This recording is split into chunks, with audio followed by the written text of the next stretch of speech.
जय श्री राधे कृष्णा। दोस्तों, आज हम तुम्हें एक ऐसी कहानी सुनाने जा रहे हैं जिससे हमें और आपको बहुत कुछ सीखने को मिलेगा। दोस्तों, इस कहानी की शुरुआत होती है एक बिजनेसमैन से, जो अपने बिजनेस को लेकर काफ़ी चिंता किया करता था कि क्या होगा आने वाले कल में और कैसे काम आगे बढ़ेगा और उनके इस व्यवसाय को उनका बच्चा संभाल पाएगा या नहीं। दोस्तों, उस बिजनेसमैन का एक लड़का भी था जो उनसे काफ़ी बार कहता रहता था कि पापा, आप मुझे हमारे इस बिज़नेस को संभालने का एक मौका दीजिए, क्योंकि अब मुझे भी बिजनेस करना आ गया है। लेकिन वो व्यक्ति कभी भी अपने बेटे को मौका नहीं देता। दोस्तों, एक दिन इस बिजनेसमैन को दिल का दौरा पड़ जाता है और इसके चलते उनको हॉस्पिटल में भर्ती किया जाता है। जैसे ही ये खबर उनके बेटे को पता चलती है, उनका बेटा भागता हुआ हॉस्पिटल पहुंच जाता है।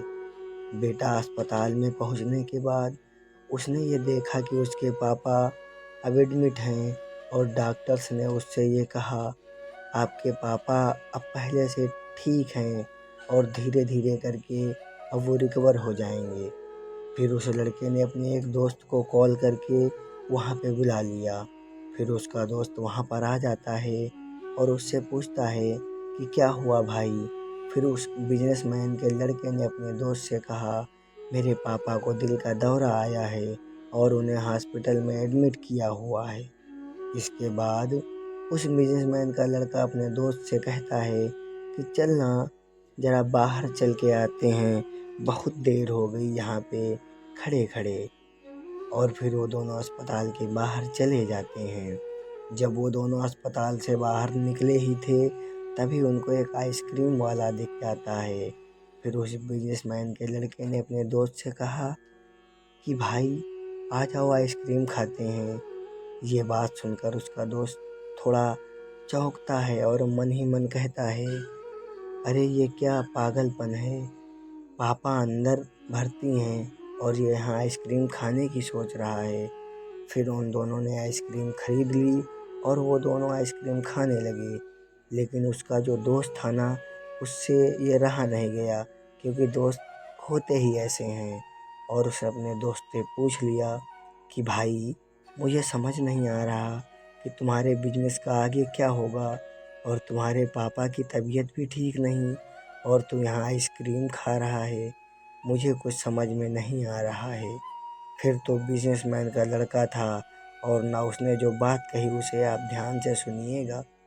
उसने अपने मित्र से कहा कि मुझे ये मालूम है कि तू ये सोच रहा होगा कि मेरे पापा अंदर एडमिट हैं और मैं आइसक्रीम खा रहा हूँ, मज़े कर रहा हूँ, पर ऐसा कुछ नहीं है दोस्त। मैं भगवान श्री कृष्ण का बहुत बड़ा भक्त हूँ और उनकी दो बातें हमेशा अपनी ज़िंदगी में याद रखता हूँ। पहली बात, जो हम सबको पता है कि काम करना है और फल की चिंता नहीं करना ही है, इसलिए जो होगा देखा जाएगा। मैं सिर्फ अपने काम पर ही फोकस करूँगा और फिर बिजनेस भी अच्छा चलेगा। दूसरी बात, वो लड़का अपने दोस्त से कहता है कि मैं तुम्हें भगवान श्री कृष्ण की एक कहानी सुनाता हूँ, जो तुम्हें दूसरी बात अच्छे से अवगत करा देगी और जो तुमको समझ भी आ जाएगी कहानी के माध्यम से। भगवान श्री कृष्ण की जो पत्नी थी, जिनका नाम रुक्मिणी था, उनको जब पहला बेटा हुआ तो उसका नाम प्रद्युम्न रखा गया था। और प्रद्युम्न के जन्म के 10 दिन पश्चात ही उसका अपहरण हो गया। अपहरण के कारण रुक्मिणी नाराज और उदास रहने लगी कि क्या हो गया। भगवान श्री कृष्ण जी रुक्मिणी जी से कहते थे, चिंता मत करो, क्योंकि बेटा जहाँ पर भी होगा वहाँ पर ठीक होगा। लेकिन इतना समझाने के बावजूद भी रुक्मिणी अपने बच्चे को चिंता में उदास और निराश रहती थी। और इस तरह चिंता करते करते रुक्मिणी जी को 18 साल बीत गए। 18 साल बाद द्वारका में जब पद्मन की वापसी हुई और जब बेटा द्वारका में वापस आए तो उनके साथ में उनकी पत्नी मायावती भी थी। अब समस्या ये थी कि मायावती की उम्र बेटे से 20 साल ज़्यादा थी। वह रुक्मिणी पहले तो खुश हुई कि बच्चा वापस आ गया, और फिर से दुखी हो गई, क्योंकि इतनी बड़ी लड़की से शादी की। इसलिए रुक्मिणी भगवान श्री कृष्ण से जाकर कहने लगी, ये क्या हो गया। फिर भगवान श्री कृष्ण जी ने रुक्मिणी से कहा, जो हो गया है उसको स्वीकार कर लो और आगे बढ़ो, चिंता मत करो। लेकिन मान ये कह रही थी कि बड़ी लड़की से शादी क्यों कर ली, और ये लड़की मिली थी क्या, इस बात को स्वीकार नहीं कर पा रही थी। इसके कारण 8 साल तक माँ रुक्मिणी जी दुखी और निराश रही। 8 साल के बाद रुक्मिणी जी ने स्वीकार कर लिया कि पद्मन ने जो ये शादी की थी वो ठीक है और इसके लिए ज़्यादा चिंता करने की ज़रूरत नहीं, और उस शादी से उन्होंने स्वीकार कर लिया। दोस्तों, एक तरीके से माँ रुक्मिणी जी ने अपनी ज़िंदगी के 26 साल उदासी में बिता दिए।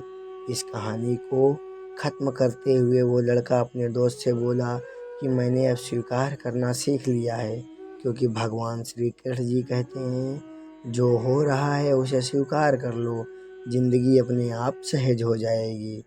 दोस्तों, ये छोटी सी कहानी जो हमें 2 बड़ी बातें सिखाती है, और यही बातें मैं आपके साथ शेयर करना चाहता था कि हमारी ज़िंदगी में जो कुछ भी घटता है उसे स्वीकार करना सीख लीजिए, और फिर ज़िंदगी अपने आप सहज हो जाएगी। हमारे नियंत्रण में जितनी भी चीज़ें होंगी उन चीज़ों पर तो हमें नियंत्रण ज़रूर रखना चाहिए, लेकिन जो चीज़ें हमारे नियंत्रण से बाहर हैं उन चीज़ों को हमें स्वीकार कर लेना चाहिए। अगर हमने स्वीकार नहीं किया तो हमें भी माँ रुक्मिणी की तरह बहुत सालों तक उदास रहना पड़ेगा। दोस्तों, इस कहानी में सिर्फ इतना ही। मिलते हैं अगले वीडियो में। जय श्री राधे कृष्णा। राधे राधे।